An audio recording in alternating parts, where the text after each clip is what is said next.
This one here, oh, actually, it's already there. I think we did that before, and you can navigate through it. So you shouldn't need me to do anything after that. So here, I'm gonna go over here and go live in two places. So Okay, there we go. There you go.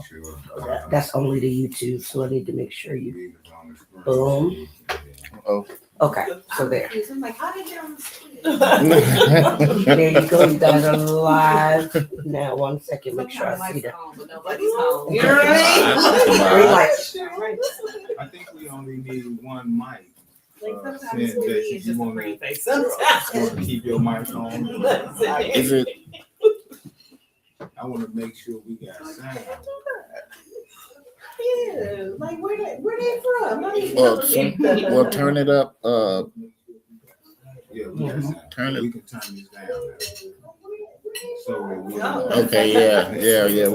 We good. Yeah, I just want to make sure that we had sound on the other end. Okay.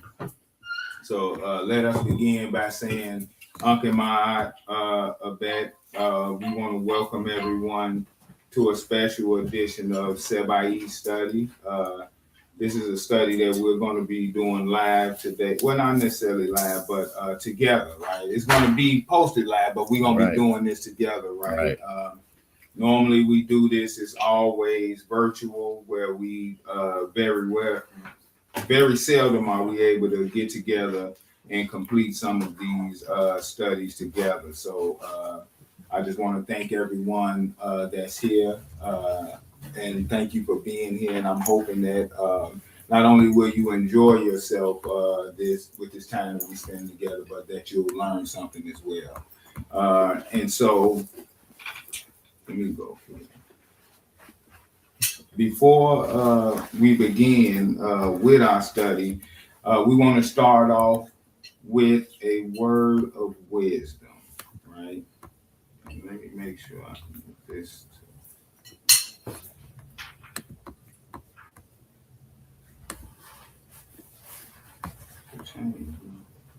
Slide on it.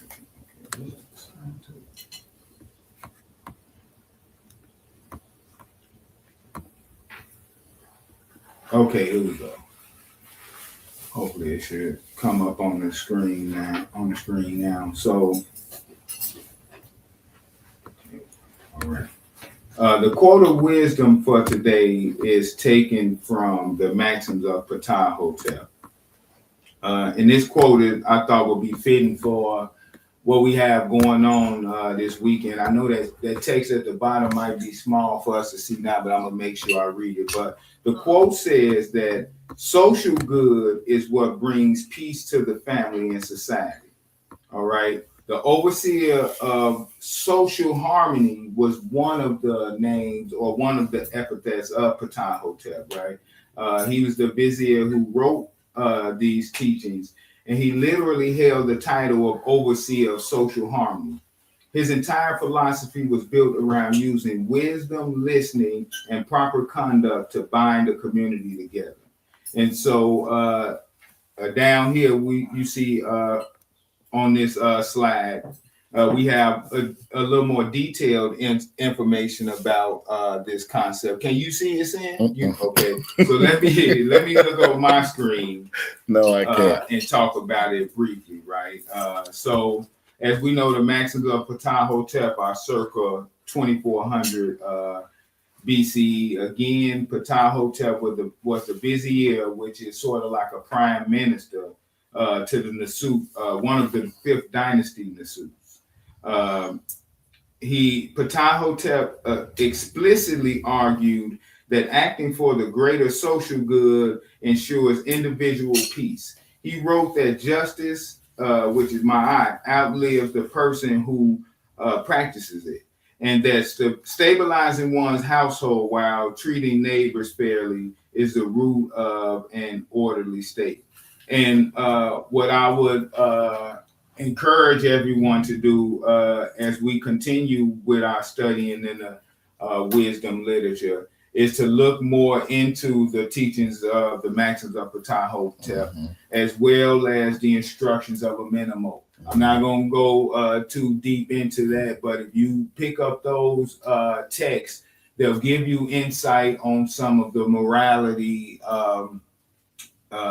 some of the ideas around morality that our ancient ancestors had. And then not only it'll give you an idea of how, as Kemetic practitioners, we try to take this ancient concept of morality and apply it to our lives today. And so,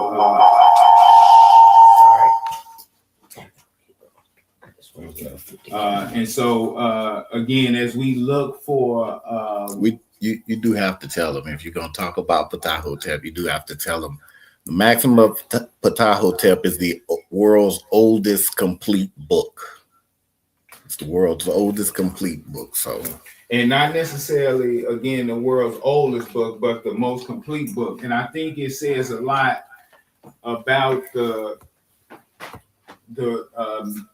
mentality of our ancient African ancestors, that they would take the time in an ancient culture and time to focus on morality, right? When you think about what you have to go through daily, right? Think about people being along the Nile Valley and having to contend with nature and just kind of make sense of their reality. When you have the time to focus on morality, that means to not only to write a complete book about it, that means that you have taken the time to figure out how you can provide for your family, how you can sustain a culture over generations. And so, again, let's not take the fact that this is the world's oldest complete book lightly, because the fact of the matter is Ptahhotep likely developed this code of morality based on his ancestors. And so it was something that was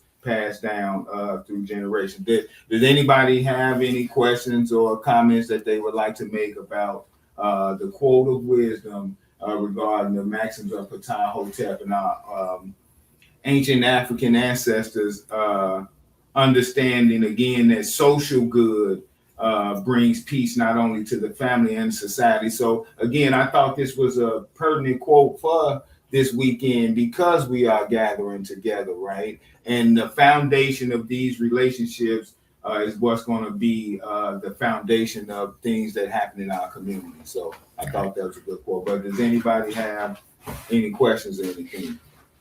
wow. Can you see the chat? Hold up, let me Now, but as you're looking at that, I'm just going to continue on. So what we're going to do today is we are going to be playing. Here, let me pull it up, Sam. We're on your page on YouTube, right? Mm-hmm. Well, we're on a private page, and then the And okay. Come on now, like.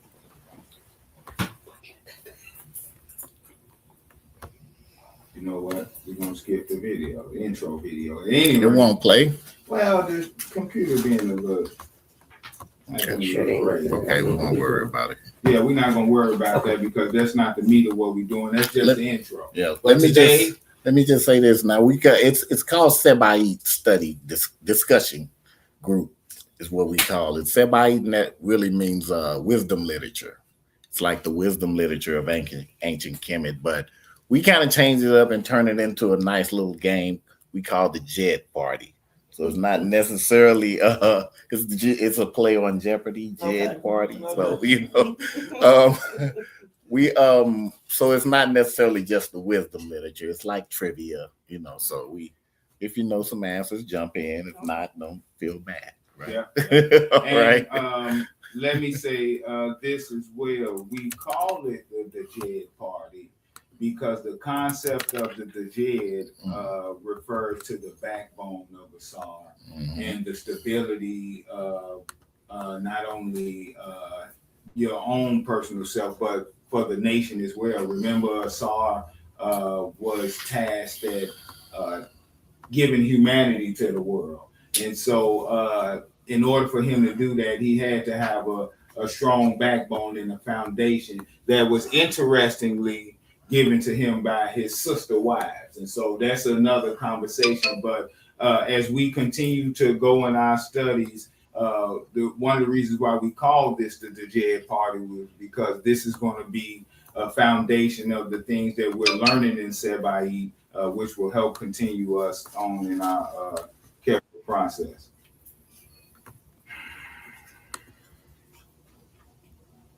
And I'm trying to get this slide to.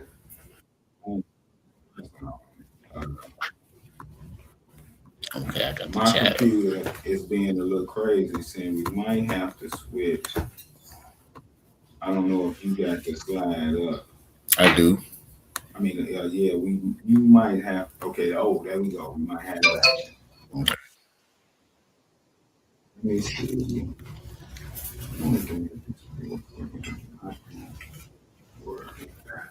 All right. The Comedic Djed Party, right? We have 4 categories and we have several questions, right? Like, again, as Jason said, if you don't know the answers to these, that's fine, right? We're here to learn together, right? Some of these questions have some deception in them purposely, right? We're going to see if we're able to kind of fish that out by us being practitioners. Some of these things we should be able to figure out. And if we talk about building a backbone for ourselves and our community, some of the images that you'll see covering up some of these clues are images that we've taken over the years of our reunions and our time together. And so these is not only help us to see what's behind these clues, but they also stand as symbol for us continuing to build and grow throughout the years together and as a group.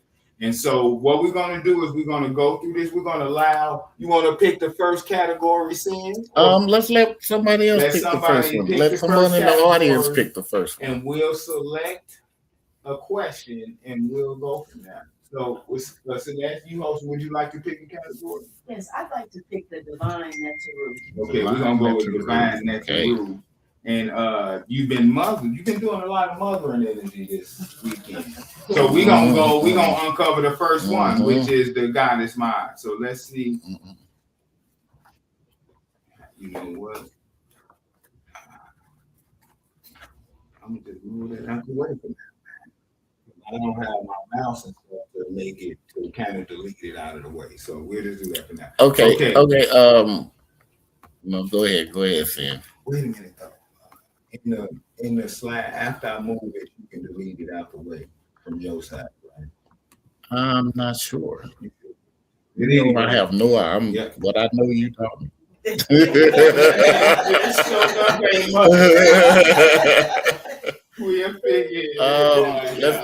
it out. Let's figure it out. The question. I'm computer illiterate. You have to take me back. Which ancient multifaceted deity represents the precise movement of the sun rising on the horizon, symbolized by the scarab peak? Who knows the answer to this? Give her that opportunity. You go. Yeah, we're gonna give you the opportunity to answer. You want to reread it? Let her read it again and then think about it. Oh, okay. I see it. I'm gonna read it. I'll say that. Oh, that's not right. You know, Well, I'm gonna reread it. Sam, hold on, Sam. I don't have the. So let's see. Until you I think I got the wrong whatchamacallit.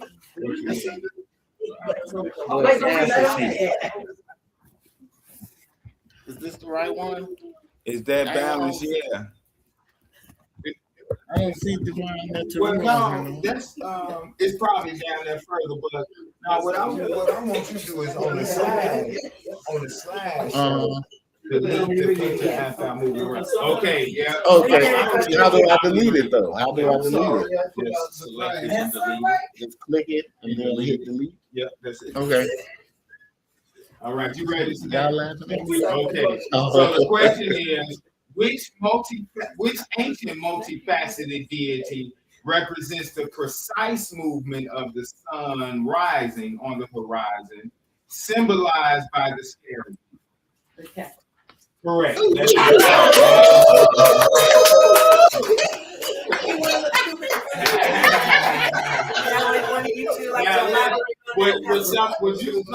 like elaborate just a little bit your understanding? Well, from my understanding, it's transformation, and I learned a lot about it when we went to Costa Rica, and that was our thing. It was the I gotta get my miles too, man. you know, like from the dead rising, not rising, but like, you know, coming from nothing, like how the dung beetle pushes the, you know. Yeah. Exactly.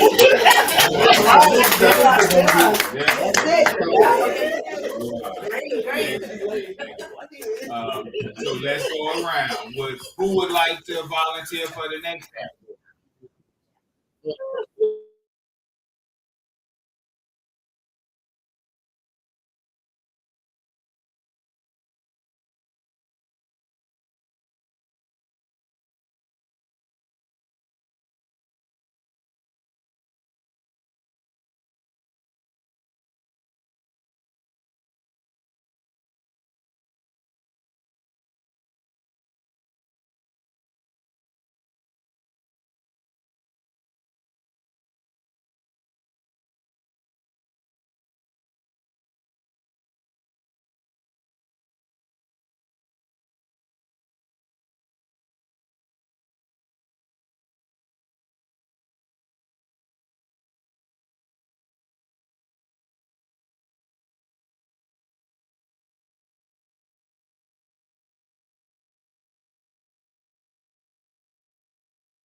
so we can start thinking about higher level Right. ways to practice and communicate. So, Right. But Still good job, Sinrich. Yeah, good job, Sinrich. Good job. All right. Anybody else want to volunteer to pick a category? Concept of balance? Okay, there we go. We got the concept of balance, the divine Neteru, cosmology and the soul, ritual and practice. I'll take cosmology and the soul for 500. Okay, cosmology and the soul for 500. And we're gonna go down here to this flame and right? Because I think that because Lillian, what she has shown us, I think this flame and will be, this within the pyramid will be fitting for a question for her. So let's move this to the side and see what we do. All right. Which part of the soul refers to a person's secret, true name, which had to be spoken and preserved to ensure their eternal existence? I don't know. Yeah. On a friend. Coach? Try me out. All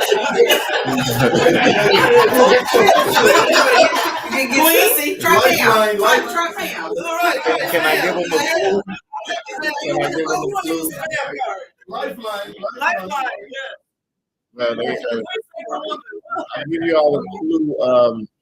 You usually see it within a shin, which is the little oval shape where you see people with Egyptian things. So that Coach A already said. What? She said ring. The ring. The ring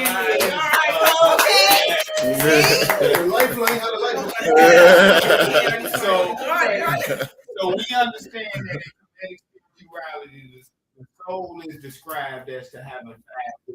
The part that we refer to as the ring. That is the name that you're giving by your parents, right? The secret name. Well, not necessarily. No, not by your parents. Yeah. Well, yeah. Yeah. Right. Yeah. But this is the name, just as we did today. This is the name that you call when you do an ancestral veneration, right? And so it's important to, in a sense, and this is why rings were written in pen, because they needed to be protected. You need to protect your name, right? So it may not be your government name. Right, exactly. Right. It may not be what your people call you. Right, exactly. Yeah. It has more to do with your. They were very important back then. Yeah. You know what I mean? It has more to do with your character and the way that people around you connect. Right. Yeah. Right. Okay. So good. Thank you, Coach. Thanks, Coach. Coach J on fire over there. Just pick the category and we'll go free fall. So we got the comedic concept or the concept of balance, the divine cosmology.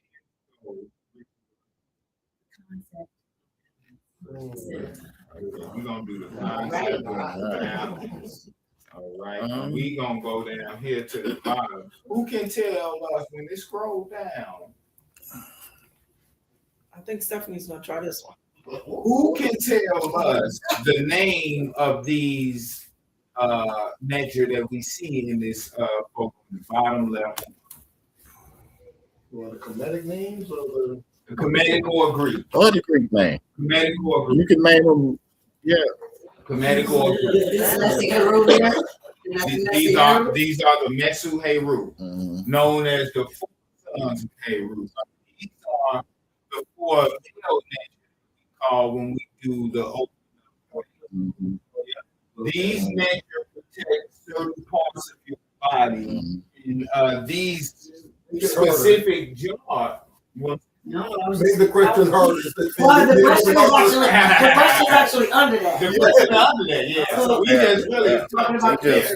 But in Greek, they're called the canoptic jars. The canoptic jars. During the process of mummification, certain organs that you see, the stomach, the lungs, the liver, They will be taken out and they will be examined and they will be placed into these jars for safekeeping. Now, I truly believe that one of the reasons why these jars were examined was so that the priests, Why the why the organs were examined, so that the priest could examine your physical body to ensure that you had been doing the things that you said you were doing. Right? Like it's another kind of fail safe, right? Like it's one thing for us to walk up to the altar and say, "Hey, I did this. I'm doing this," even though we know that the literature tells us that you state your case and tell the truth.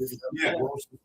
Exactly. They examine the organs to see if you lie. You know, you get what I'm saying? Like, right, what you eating, intestines, what you know. And the heart should be light as a remember, the heart didn't go.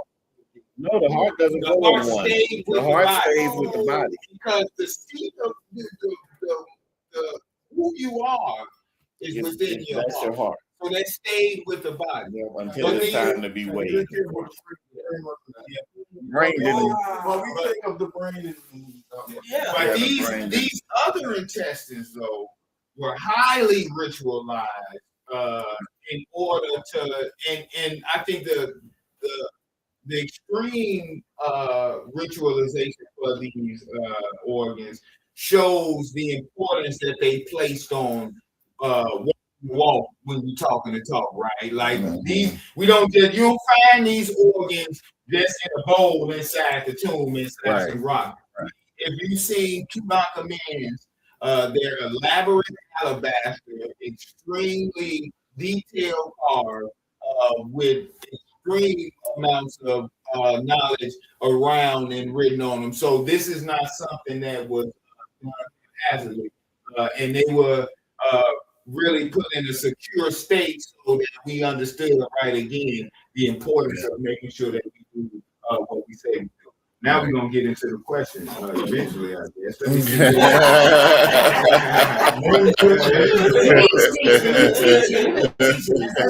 told you said be going in. Trying to make this a little bit.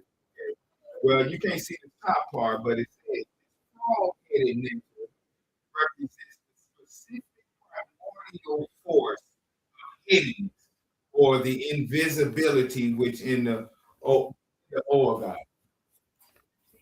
This frog-headed nature represents the specific primordial force of hiddenness or invisibility. Anybody? Yeah.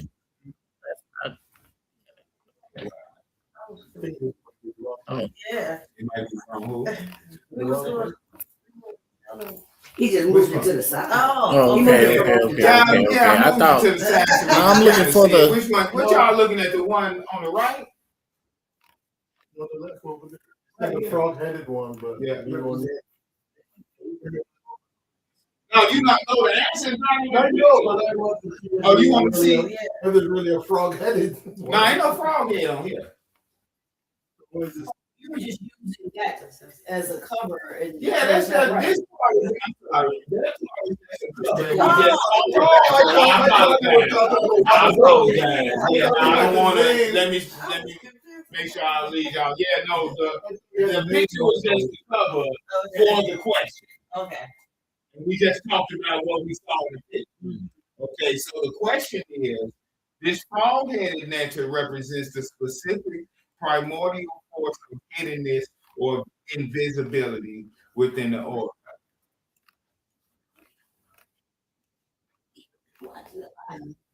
I don't have that one on here. That's it might be scrolled down at the bottom, but you know the answer to this. Okay, anybody? The hidden part, the unseen part. There you go. Amun. Yeah, Amun represents but in the old God, in the story of the primordial creation, they're represented as frog. It's 8. and each have is a pair of male and female. That's you giving up too much. Okay, yeah. So again, No, because our moon represents. there's a question. There's another question. Yeah. So again, That's one question. So we'll make sure we skip that one. Our moon represents the hidden force of the universe, right? So if we look at, for instance, the sun is represented as Aten or Aten, but the power behind the sun is represented as our moon, right? Like the physical sun that we see is the Aten, right? But the power that drives it is represented as our moon, which kind of represents the hidden part of ourselves that we search for in the darkness sometimes, right? The powerful part that we need to kind of see.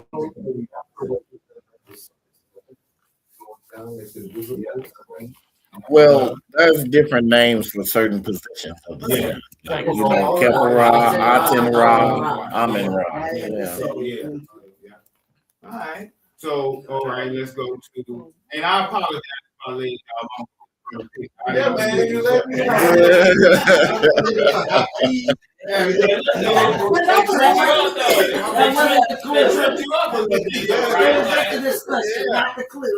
Saying what? I'm not seeing the answer to some of these questions. I know we had them on the sheet. It's like 7 pages of answers, and some of them continue over from the last one. But remember that the names of the categories in there is kind of small. So right. You might have to just kind of scroll to it. But at any rate, we should we know. we don't maybe not remember or something like that. But we want to go with the next category. Let me go ahead.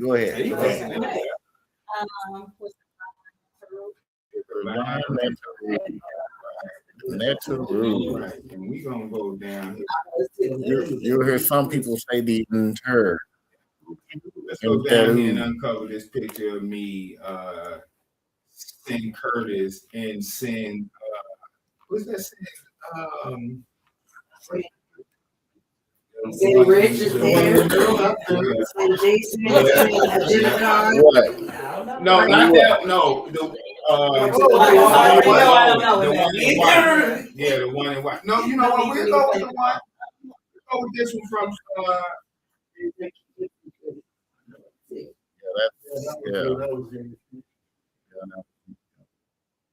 so let's move to one of those. Let's see what we got going on right here. All right. While Ptah created through thought and speech, which ram-headed Neter fashioned the physical body of humans and their ka, which is their spirit, on a potter's wheel. While Ptah created through thought and speech, which ram-headed Neter fashioned the physical body of humans and their ka on the potter's wheel.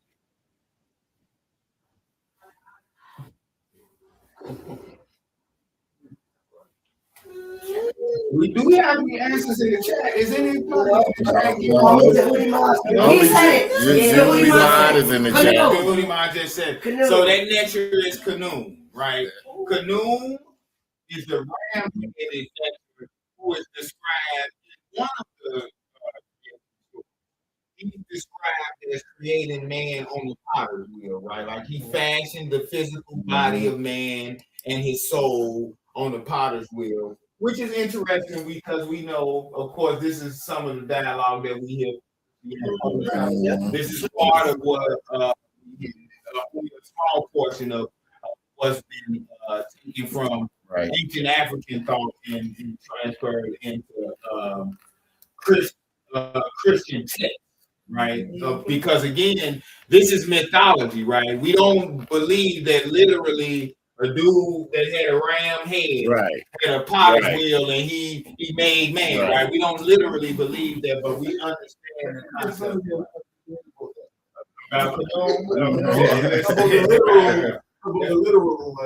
Coming up.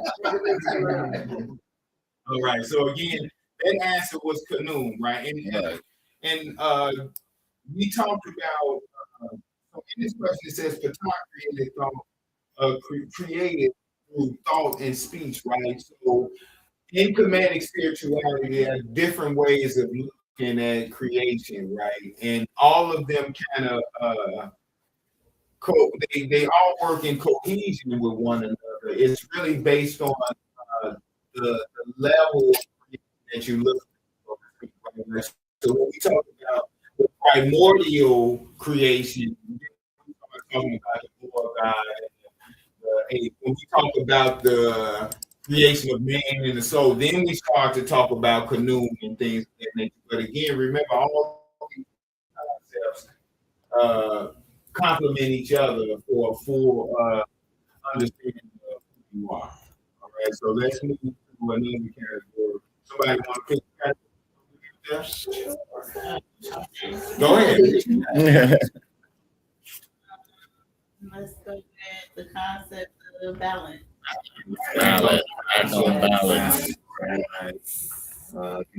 go up here to this picture up here with the sisters, right? This was from St. Louis. This was from our reunion in St. Louis last. We had such a time.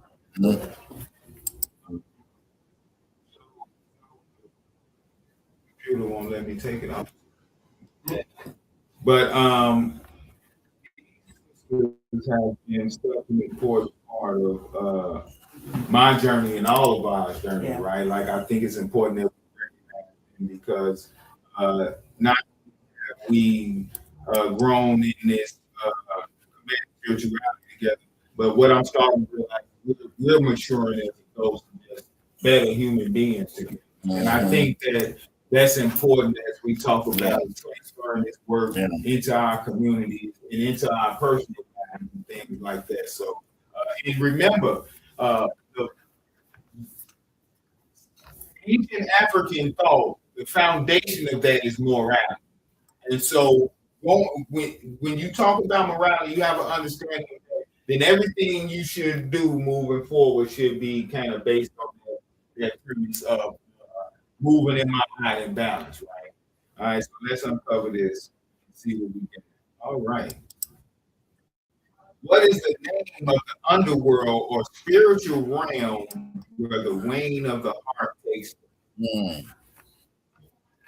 I'm gonna get all of that off said. What? Yeah.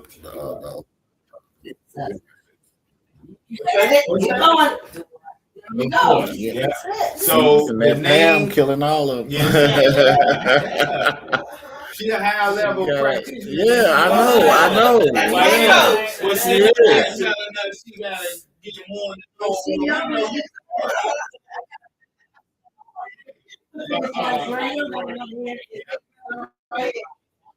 So the name of the underworld spiritual realm where the wane of the heart takes place is referred to as the duat, right? Mm-hmm. Now, we see the spiritual realm and the afterlife or the underworld kind of referred to in a few different ways, right? But this specific part where the wane of the heart takes place is referred to as the duat. This is not necessarily the place where we expect to see or greet our ancestors, right? This is the place where we come face to face. This is the place where you come face to face with yourself. Right. I wanted to say something that for me, this was difficult for me to learn, so I had to do it a little different. You notice all of our retreats, so we just came back from the honor, about that. And that's how I knew that. So, like Kefra, because we did that. Yeah. So, when we get to study, you have to find ways to appreciate. Yeah. So that's why, like, in our group chats, some people were in a room. I did that. So I just. All right. And look to that. So a lot of concepts when you transition, you hear a lot about, past year you go to be with the ancestors, you're gone to heaven. This year is almost like purgatory, so to speak. Okay. Before you get into the field of reeds, a heaven, so to speak, the ancestors, you're facing yourself to be held accountable for the things that you've done in your living life experience. So this is the hardest way to see if you're going in light or heavy. If the heart is light, if you have experience with the things that you've done throughout your life, good, bad, or different. Before, it's not just because you pass away doesn't make you worthy of venerated. It doesn't make you worthy of your spoken. So when you go through this call, so to speak, you're facing yourself in multiple in the mirror. And you're basically looking for the deeds or the lack of deeds that you've done this experience. And by the time you come out, the finishing is to become a son, to become my true voice. But before when I'm showing you those stars, you can say, I've done this, I've done that, but you can't hide from yourself. You cannot lie to yourself. So when you're speaking to yourself, you're speaking to speak with God, which is you. You're facing yourself before you can get to that next level of peace. Final resting, not the resting place. Right. So before you can get to that rest, you're gonna be waiting. Yeah. But to keep in mind, you're waiting. Yeah. This is a description of a philosophical way of looking at this concept, right? And just like we talked about earlier, those Mesu Heru, that's a more literal way of looking at what you did, right? Like, so again, these concepts, they don't contradict each other, but they actually complement each other. Sam, me messing up. Right. I told you. I don't even know how I did none of that. I don't know how I did none of that. I don't know nothing. I told you. Don't worry about it.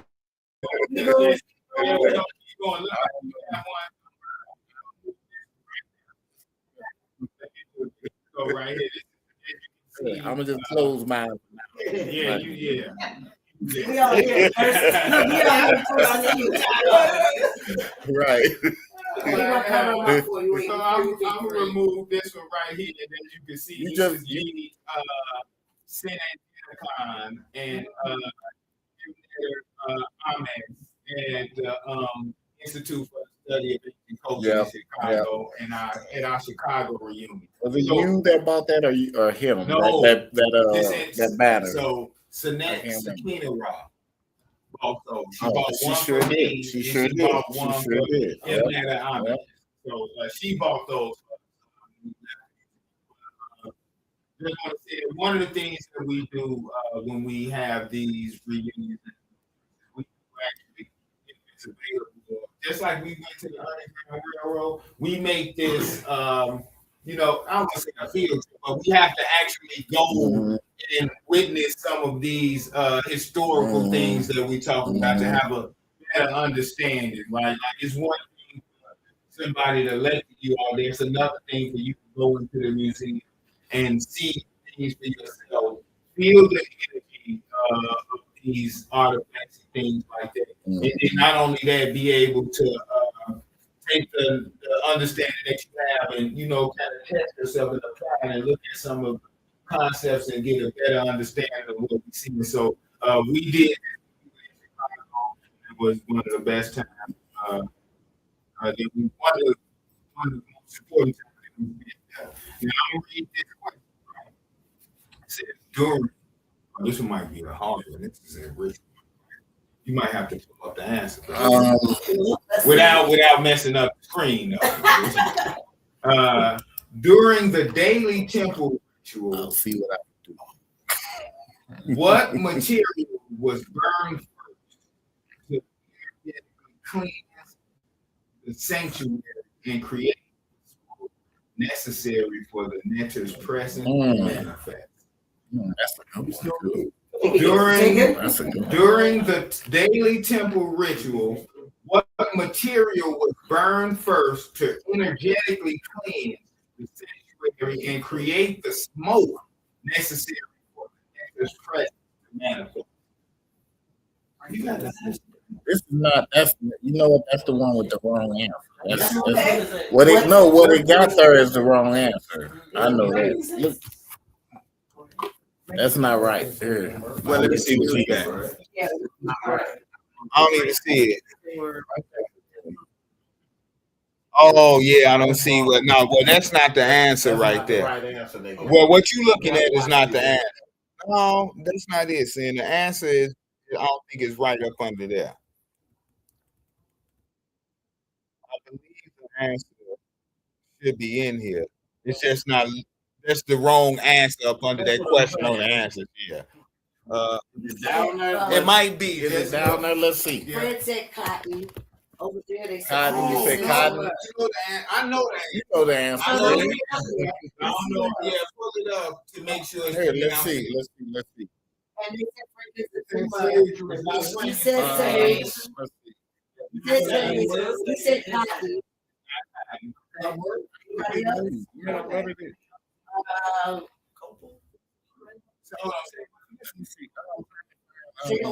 Couple? No. You don't have the answer here, Steve. It's well, you know what? It might not be. It might not be in there, but we know. I know the answer. But I don't want to single it up. Right? Yeah, it's copal though. It's copal. Yeah. She's right.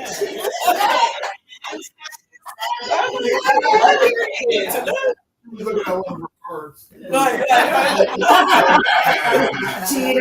don't know how it ain't up here though. I think it might have just got deleted or not the answers in there. But yeah, you are correct. This is a material that's still burned today. It's hard to find, but we still burn it today. Okay, well that's what's up. But it's hard to find, though, right? Yeah. That was burned before the temple. Yeah, and it was for the net to the manifest and kind of set the moon and things like that.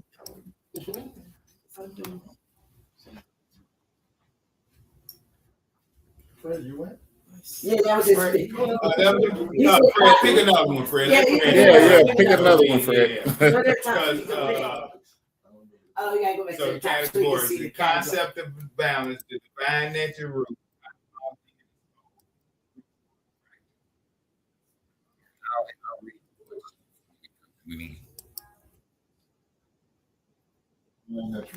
All right. So let's scroll down. What's in Jackson? Yeah, I messed up everything on I told you Just don't. take his mouth. Told you don't give me no computers.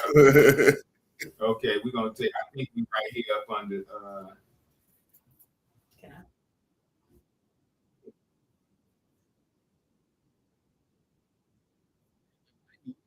Might not be. I don't even know where it went to. Let me see. You know what? I was trying to upgrade, but then Wow.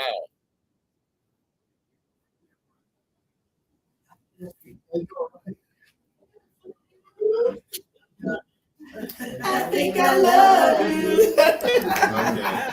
All right, this is the last one. Oh, no, we got more than one in the band. I don't know where the pictures went out to. We just gonna roll with it, right? All right. Which highly enigmatic stellar nectar is the personification of the Dog Star series, whose annual helical rising heralded the life-giving flooding of the Nile? This is a question. Mm-hmm. Which highly enigmatic stellar nectar, the personification of the Dog Star series, whose annual helical rising heralded the life of the I probably know this. I just don't know that's what.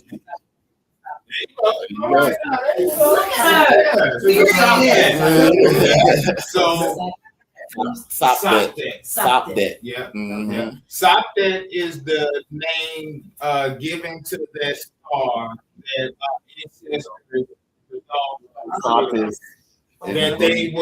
that they calculated and watched over hundreds of thousands of years in order to calculate when the Nile will flood. Mhm. That star heralded when the flooding would let them know when the flooding would start, and so they will begin their work. If they hadn't already started, but started to recognize that the flood was coming. So this was one of the ways they were able to have such a flourish. All right, we got all questions exposed. And if you think about it with Kemet, the reason they were able to build such magnificent structures and things like that is because they had the time. Because after the flood every year, they were left with a surplus, food. They had a surplus. So they had time to study this and study that and do all. So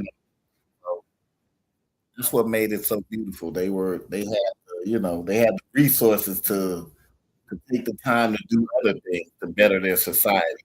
Things like that. Yeah. And that says a lot about the high level of technology in that society, or not necessarily technology, but in the philosophical way of thinking, right? In order to take the time to be able to watch the stars, because remember, you have to watch the stars for cycles, right? 26,000 years cycles in order to be able to understand something happen. So we'll talk about. No, you can't look at it. Right. So the fact that this is 26,000 years, you need at least 3 to get a somewhat. Right. And we talk about That's 3 times 26. Yeah. So you get 6,000 years. Passing that knowledge down from generation to generation. There has to be a high level of planning and things of that nature. And culture and community. For them to pass the knowledge down for it had to be important to thousands and everyone, thousands not of years, just and one family in order for it to be proper. Okay, you want to pick a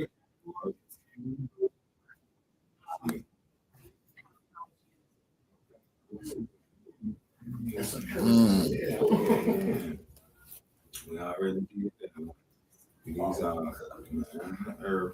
Oh, okay, yeah, there we go.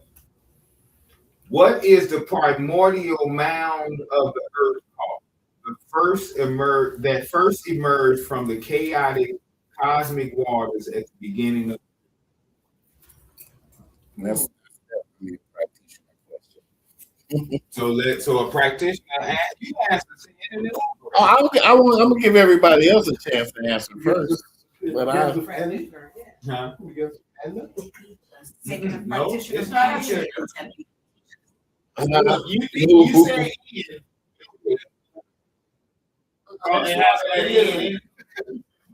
well, but listen, Sin. What is the primordial mound Right. of earth? Mound of See, I know what you were thinking. That first cosmic waters at the beginning of creation. It's not. That's why I said that, because I don't want nobody to say the noon. It's the first mound that rose from the noon. He says, what's your name?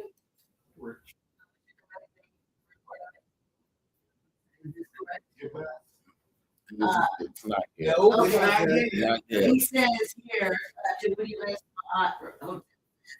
either Nunette or Get. Is it Nunette? No. Nope. No. Because I was. No, I'm just saying. The bin. I'm thinking about the cat. The bin bin. It's called the bin bin. It's called the bin bin. Bin. So the bin. Go ahead. When Ptah first decided to create himself, the mound that arose for him to stand on, called the And Patai's a creator. He's your Oscar award. Right. What the Oscar That's exactly award what the is. Oscar That's award Patai. He's a creator. He's kind of like the god of creating. Yeah. You know what I mean? But that's And that everything they got from us. Everything. They don't create. They do not create. Only things they create is things used to destroy. That's it. That's it. let us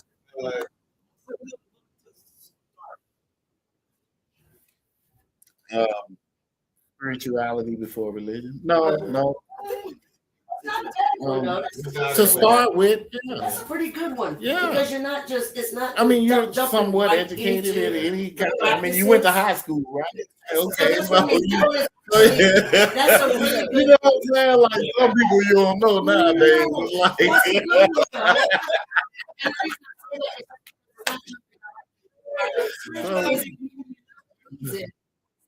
yeah, right. That's a really good one to start Yeah, with. that one. Yeah. I think I got it. I should have. If you recommended it, I got it. Yeah. It's on a Kindle. Give me a second, saying I gotta take this.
So what type of is placed? at the opposite side of the scale to measure a soul's balance. One side is the feather of blank and one is the heart. What type of bird? Ostrich. I know somebody should have got that one right. The ostrich feather is associated with my eye, and it represents my eye, right? Right. It it's why they chose the ostrich feather. I've heard a number of different explanations. One is that the feather is balanced with kind of like feathers on both sides or something like that. It's strength and it's the same kind of light. So I haven't heard a precise answer as to why they use this feather. But no, whenever you see the feather, an ostrich feather, then it I want just rise. I don't get it. But anyways, it was a feather. And I think that again, with what we've been going through, with what we've been doing this weekend, I think that we talked about those signs being given. Let's get one more question. Get one more in, and then we'll close it down. You know what? We gonna go to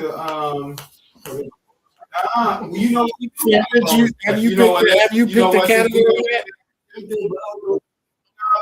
Macaroni. We got the bonus question. Well, it's not necessarily. So let's do this. You know, you can pose the question. Who's the oldest known ride in the Now, what? That wasn't a question, Sam. That's the The question. book. Hold on. No, that's the oldest book. That's the oldest complete book. Like they have the whole. ride was recently found too. I'm gonna tell you that ride was recently found. It's not. All right. Now we just gonna go ahead and go to the slide because I'm gonna be this is something really that recent. I just recently became aware of to a certain degree. But we gonna go to this. This is slide.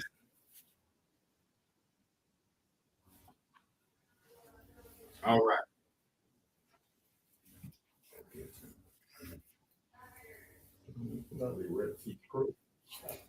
I'm a whole. Okay, here we go. All right. This is my whole computer left. All right.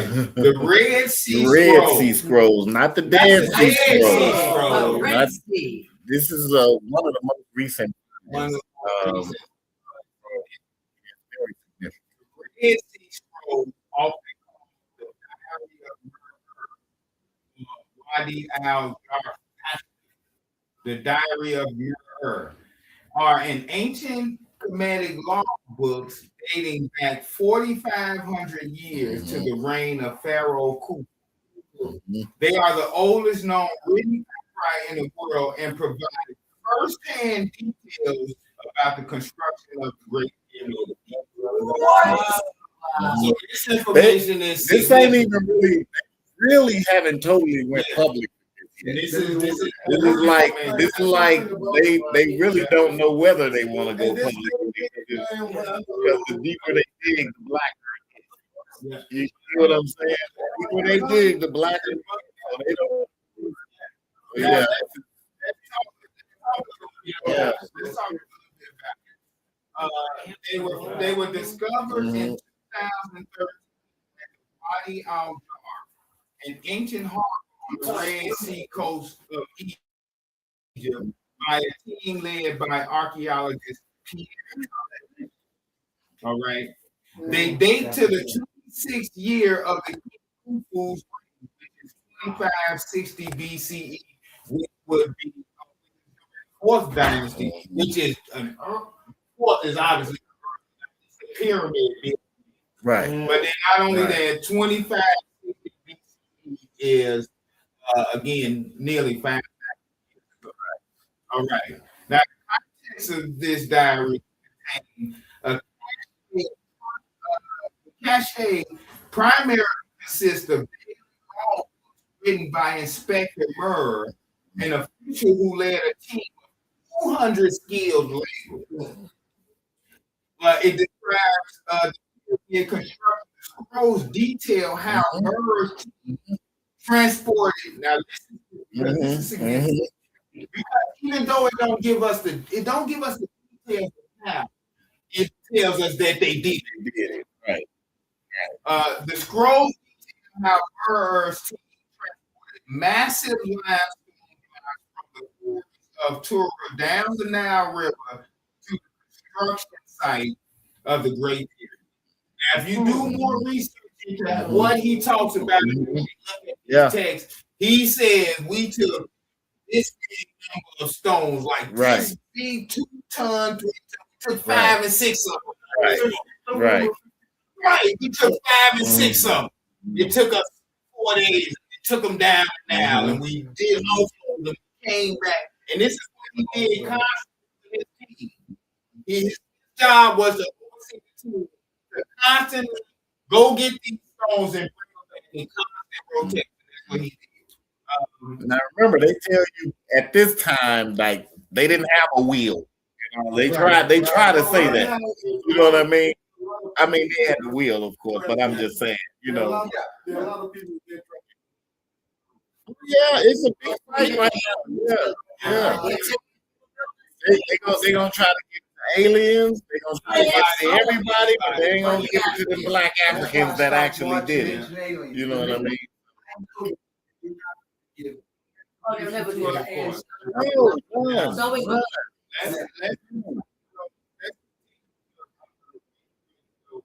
crazy. It talks about the workers' ration, right? Actually, supplied by the workers, supplied to the workers, such as bread, beer, and meat, proving they were well compensated skilled laborers rather than enslaved individuals. Not Right? slaves. slaves. Oh my They're God. right. If you Right. do further Right. research into this concept, you will find that there are texts that mention They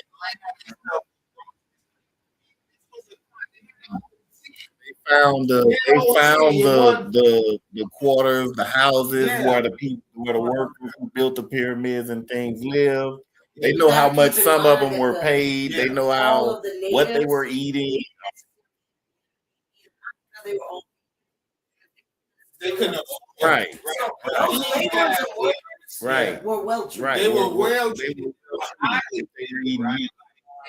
were highly skilled. and they were highly skilled. Highly They skilled. were Right. compensated by them. It was for people with money back then.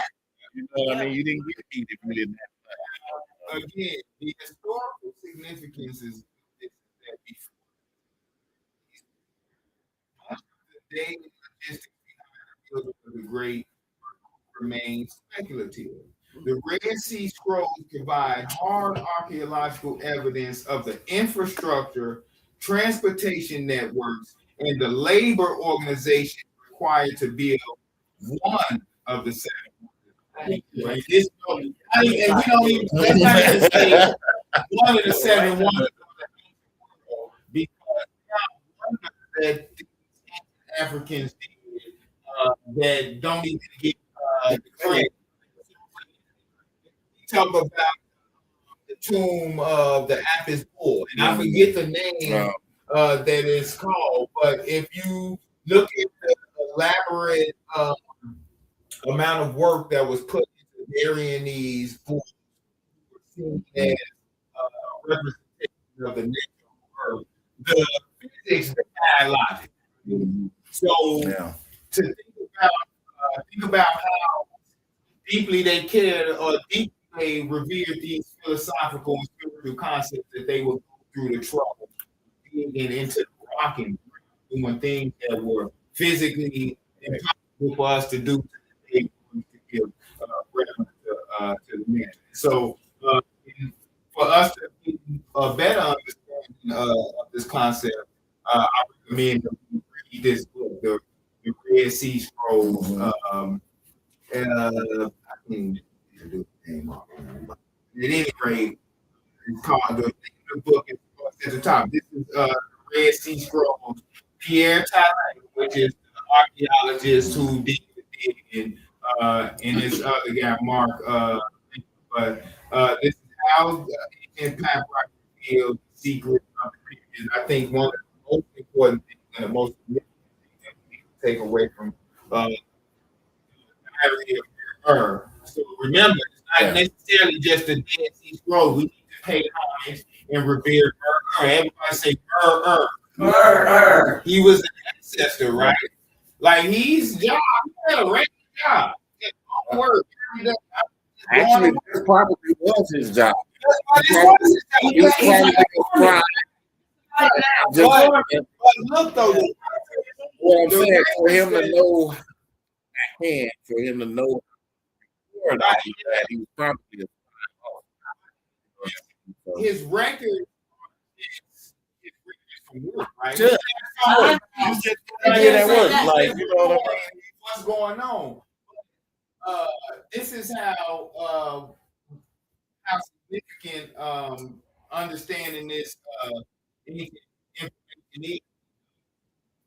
Insignificance is significant, right? Like this is how we give reverence and honor to our ancestors for the things that they do, but sometimes it be insignificant things that we don't recognize that they turn into those things in the future that make a difference. And I think that's one of the things that we need to take away from this study in this weekend, right? It's some of the things that may look insignificant or may be insignificant in past, and like this moment may seem small compared to the overall theme of our lives, right? But I think that what we need to remember is that the things that we are doing now are going to be those things that build a foundation for the future and again for our families. And so,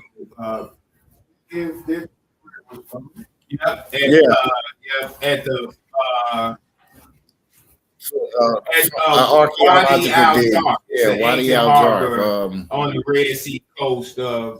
Oh no, yeah, that's I mean, like, Yeah. Like whether it's more than likely in a cave. Yeah. This is we got to do more research. We got to look more into it. But I think again, and we won't even from this day, we won't as combative practitioners, we shouldn't even refer to them as the Red Sea Scroll. We should refer to them as the Diary of Mer, right? Like, because his work that he was doing, and I guess it's but you got a man that just want to work doing his job the way it's supposed to be done, right? And then think about Mer was just one. Right.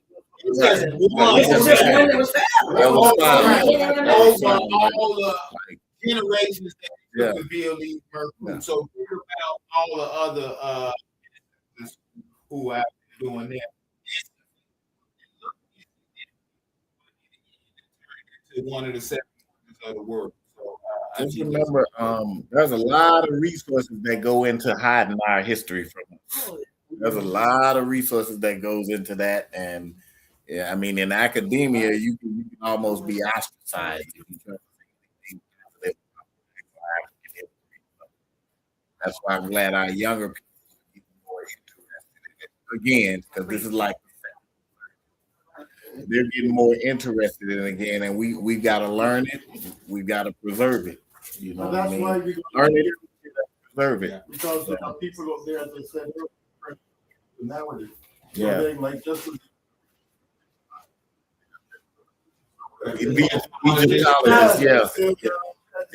We know when the Arabs got to Egypt. We know it was black. It was what they call sub-Saharan Africans there before they got there. Black and all of that stuff they were before y'all came. They got to do that though. You know what I mean? So there's a new information out. Yeah. Co-opted. Yeah. So, and something's good, but this is why Dead Sea Scroll. And this is why we have Sabyt, right? Like so that we're able to look at these and apply some discernment away what we need. And this do it as a group, right? Because not one of us can have right. You know technology, right? Yeah. So they're saying this was 4,500 years ago, but the pyramids were probably a lot. Right? Yeah. So you got to and if not,